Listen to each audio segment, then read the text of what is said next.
I wouldn't even call it a morale booster, but that's what it is. I don't know why. It just entirely changes your mood to like Zen. When you can simply just heat up some water and dump some sugar in it. But it's working.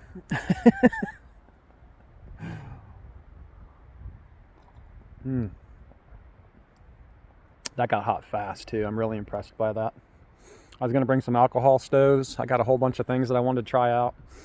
I don't want to tease it or ruin it, but yeah, there's definitely some ferro rod little tips and tricks of my own that I figured out over time. But then definitely, but just like the alcohol stove versus the Jetboil there.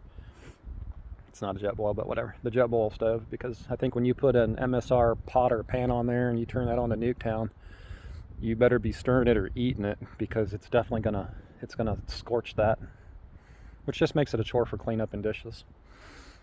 But there's definitely a lot of good stuff out there. I watched some Waypoint Survival stuff. He was taking soap and putting the soap inside of the SOS pad or the Scotch-Brite before he brought it out with him, and I was like, it just makes sense.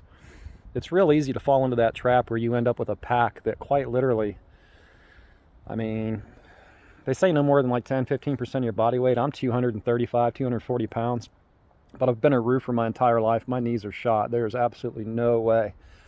I came out here one time in these woods and I was walking around with a 30-pound pack, squirrel hunting, just seeing.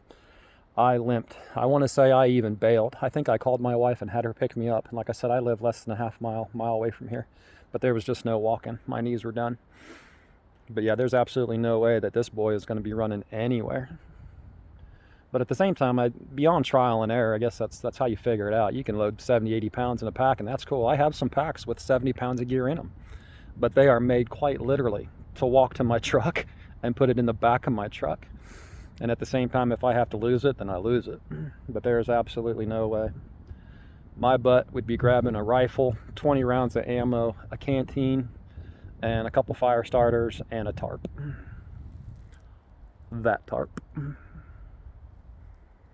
And then that tarp in case it was raining and I had to put that tarp up and build a fire while I was wearing that tarp. Trying to make this hot chocolate. It definitely cheers you up a little bit. If you watch real close, you can see my head start shaking where it's like, it's so hot that it's trying to brace for it.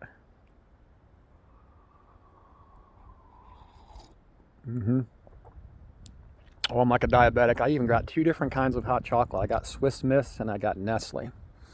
We're gonna try that out one of these times. Because as luck would have it, they asked for volunteers where I work at for a layoff. And I had hurt my wrist about a month ago and it just can't heal up. I just pulled some tendons, but the more I use it, the more I just have to not use it. And I got 3 months.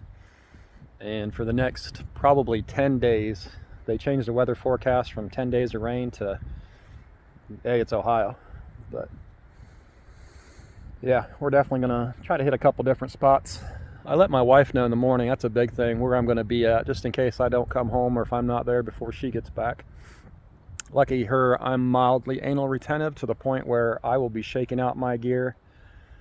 I've got a bottle of permethrin and I am going to use it. I'm gonna bathe in it. But hopefully as the weather breaks a little bit, I got January, February, March off, so April Fool's Day I got to get back to work and keep being the fool out there. But I'm really hoping to make some range videos. I am not the tactical somersault guy, but no, I'm an enthusiast. But yeah, I mean, there's no point of it. It's just to stay busy. It's something to do, just like this right here. Anybody thinking about getting, I can't remember the name of the company. I want to say Tannerite, but that ain't right. Anyways, do your research, do your due diligence. Make sure that what you're buying is actually, I want to say Orc Industries. But the Slumberjack there, I have not been disappointed. It's a little bit noisier in the rain as compared to the Poncho. But at the same time, I mean, there's $12, $15 knockoffs that I would take in a heartbeat over your typical $10, $12 tarp from Menards, Home Depot, Lowe's, something like that, the box stores. Oh, Jacuzzi for that bad boy. I'll spare y'all the piglet at the trough scarfing down his SpaghettiOs and meatballs later. But yeah, it is nice to be outside. It's nice to see blue skies again.